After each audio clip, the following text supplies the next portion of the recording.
Oke, assalamualaikum warahmatullahi wabarakatuh.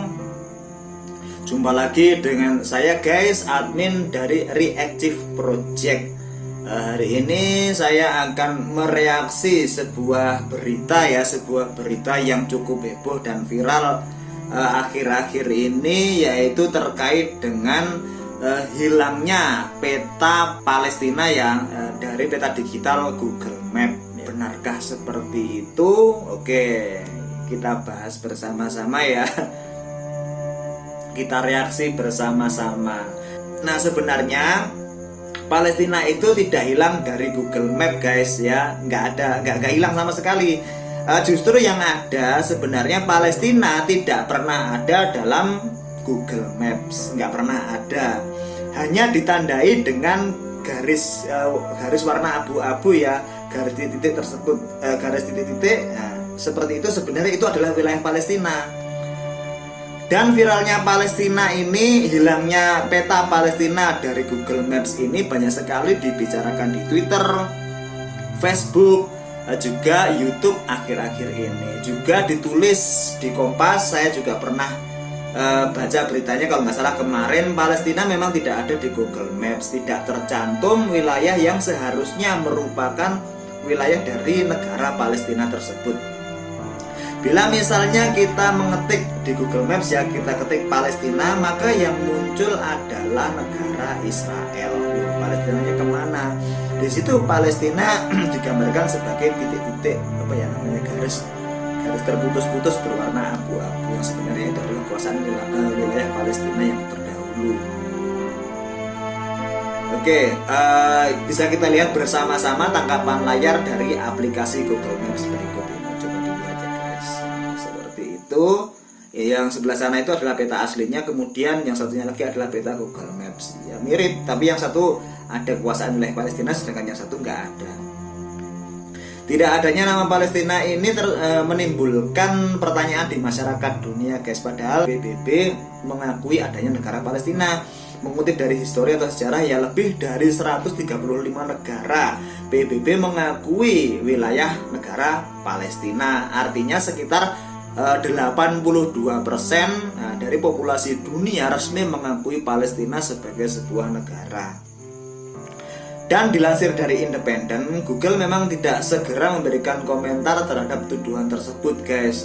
Tetapi bagian dari situs yang webnya didedikasikan untuk menyatakan batas-batas yang disengketakan, dengan ketentuan batas yang disengketakan ditampilkan sebagai garis abu-abu seperti yang saya katakan tadi.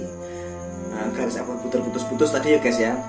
Tempat-tempat yang terlibat tidak menyetujui batas. Dengan demikian bisa disimpulkan alasan kenapa Palestina tidak ada di Google Maps, karena Google menganggap Palestina sebagai wilayah yang masih terlibat sengketa. Tapi pertanyaannya, kenapa Israel ada? Lah seperti itu, padahal sengketa tersebut antara negara Israel dengan Palestina.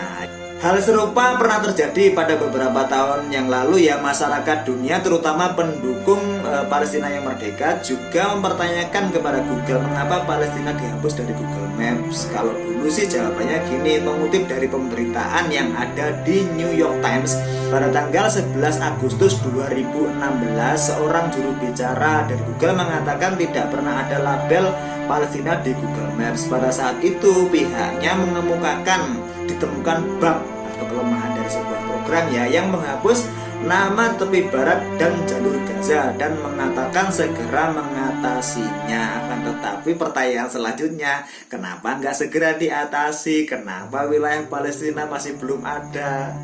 Nah, di manakah letak negara Palestina? Kalau ada yang tanya seperti itu, merupakan pertanyaan yang bagus. Palestina terletak di bagian barat benua Asia.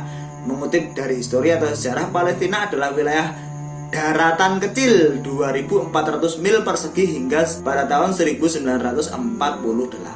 Palestina mencakup wilayah geografis yang terletak di antara Laut Mediterania dan Sungai Jordan, dan secara teoritis Palestina itu mencakup tepi barat atau West Bank, wilayah yang membagi antara Israel dengan Yordania modern, dan jalur Gaza, tanah yang berbatasan dengan Israel dan Mesir modern. Itu lokasi dari Palestina. Jadi sebenarnya negara Palestina itu ada, akan tetapi konflik berkepanjangan setelah deklarasi Balfour 2 November 1917.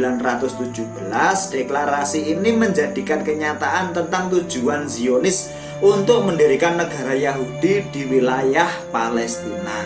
Ketika Inggris pada waktu itu secara terbuka berjanji untuk mendirikan sebuah rumah nasional untuk orang-orang Yahudi yang ada di sana. Dan sampai dengan sekarang kurang lebih terjadi penjajahan yang dilakukan oleh bangsa pendatang yang namanya Yahudi tadi ya guys ya. Kurang lebih sekitar 103 tahun lamanya yang mengakibatkan kematian penduduk dalam jumlah yang sangat besar dan juga pengikisan wilayah-wilayah yang dulunya merupakan kekuasaan atau wilayahnya Palestina. Siapa yang melakukan? Ya Israel itu tadi guys. Dan akhirnya oleh Google wilayah Palestina dianggap menjadi wilayah sengketa antara Israel dan Palestina. Wilayah Palestina dihapus dari penanda petanya. Dan ya gitulah, nggak bakal kita bisa temukan lagi peta wilayah Palestina di Google Map. Ya itu tadi, tapi kok Israel ada, Palestina kok nggak ada. Padahal kan yang bersengketa kan keduanya. Aneh ya. Akan tetapi menurut guru sejarah Ibrahim Ribat ya, kalau saya nggak salah eja, dari kota Nablus di tepi barat yakin bahwasanya peta Palestina hilang dari Google Maps berkaitan dengan negara Amerika. Negara Amerika lah ya, bukan orang Amerika, negara Amerika. Amerika, Amruka, pemimpinmu. Wah, sebuah negara yang pengen jadi pemimpin semua manusia di muka bumi ini guys. Ya gimana lagi, ya memang kenyataannya seperti itu sampai saat ini. Menghilangnya peta Palestina bukan kebetulan. Ini adalah merupakan implementasi dari rencana Amerika untuk Timur Tengah. Menurut Ibrahim tadi ya, Washington's Middle East Plan ya, sepertinya paku terakhir untuk peti mati itu ada di masalah wilayah Palestina ini, kata Ibrahim. Ibrahim yakin peta Palestina yang hilang dari Google Maps tidak akan membuat semangat orang Palestina redup untuk melindungi negaranya. Karena ya melindungi negara itu juga merupakan bagian dari jihad loh guys. Ibrahim berkata mereka mungkin bisa melenyapkan Palestina dari peta, akan tetapi mereka tidak akan bisa mengambil Palestina dari hati dan jiwa orang-orang Palestina. Tak mungkin ketika kita membicarakan masalah Palestina tanpa menyinggung yang namanya negara Israel yang saat ini sedang melakukan usaha pencaplokan semua wilayah yang ada di Palestina di tepi barat ya. Dikutip dari tujuan Recognizing Israel Aligns with Indonesian Interest, Ambition, and Constitution. Bener guys, saat ini Indonesia dan Israel memang tidak punya hubungan diplomatik formal seperti yang dimiliki antara Indonesia dengan Palestina. Kalau dengan Palestina kan punya, kalau sama Israel nggak ada sama sekali. Indonesia memang pernah disinggung sebagai negara yang mungkin saja bisa menjembatani perdamaian diplomasi antara Israel dengan Palestina ya, tanpa terjadinya perang yang berkepanjangan sampai dengan saat ini guys, hingga terkikisnya hampir seluruh wilayah Palestina itu. Dan sebelumnya gini guys, saya juga pernah teringat dengan apa yang menjadi kebijakan diplomasi Presiden Abdurrahman Wahid ya, atau Gus Dur. Saya sangat mengidolakan beliau karena pemikirannya yang sangat maju guys. Jadi gini, pada tahun kurang lebih 1999 sampai 2001 ya, beliaunya ini pernah membuat sebuah kebijakan yang sangat kontroversial. Apa itu kebijakannya? Yaitu kepengen membangun hubungan diplomasi dengan Israel. Dan singkat kata, hubungan diplomasi ini diprotes oleh banyak pihak, hingga pada akhirnya gagal ya. Tidak terjadi hubungan diplomasi antara Indonesia dengan Israel. Ya gimana lagi, nasi sudah menjadi bubur. Kalau tukang bubur kan bisa jual buburnya tadi ya. Kalau yang namanya hubungan diplomasi antar negara tidak semudah itu Ferguson. Jadi karena gagalnya hubungan diplomasi antara Indonesia dengan Israel, maka Indonesia pun juga tidak bisa berbuat apa-apa untuk kemerdekaan Palestina.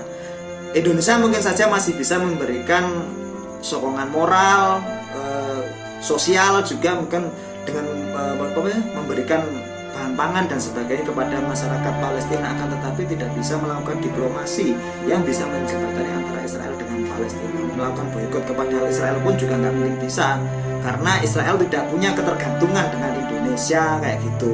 Indonesia pun juga tidak punya ketergantungan dengan Israel, seolah-olah memang kayak negara yang tidak kenal sama sekali antara Israel dengan Indonesia. Jadi kita nggak bisa berbuat apa-apa ya guys ya. Juga pada 2014 sampai 2019 Yusuf Kala pernah mengatakan Indonesia memang tidak bisa melakukan peran untuk menjembatani perdamaian antara Israel dengan Palestina, karena memang Indonesia tidak punya hubungan diplomatik yang formal dengan Israel. Tidak ada ketergantungan sama sekali guys. Walau alam bisawab ya, seperti itu yang terjadi hingga saat ini guys. Yang bisa kita lakukan hanyalah membantu dengan doa ya, membantu dengan doa, dukungan moral dan juga bantuan sosial jika memang ada yang bisa disisikan untuk saudara kita yang ada di Palestina. Semoga masalah ini segera usai, yang semoga Palestina juga bisa mendapatkan kemerdekaannya sebagaimana negara-negara lain yang ada di dunia ini. Oke, terima kasih. Sekian reaction saya terhadap berita tersebut. Saya akhiri. Wassalamualaikum warahmatullahi wabarakatuh. Tetap semangat untuk Reactive Project.